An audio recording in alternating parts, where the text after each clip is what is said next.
Hi everyone, welcome back to the WebToTech YouTube channel. Today for this video of WebToTech, I will be showing you how to see your Spotify history. So for that, open the Spotify application and then get logged in into the account of yours. Once you are logged in, you will be at the homepage of Spotify. Now, for you to see your history, there's two ways how you can do this. Tap on search from the bottom option and then tap on the text box. What do you want to listen? Tap that.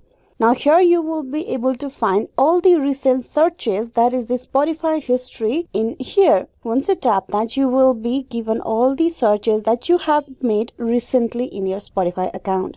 Now this is a way how you can find your search history in Spotify. Likewise, if you tap on home, you need to tap on that clock icon in between the notification icon and the setting icon. You tap that clock icon. Here you will be able to find all the recently played songs on your account. So this is the way how you can find your Spotify recently played history or your Spotify search history. Hope this video was useful. Please like and subscribe the WebToTech YouTube channel. Thank you for watching till the very end.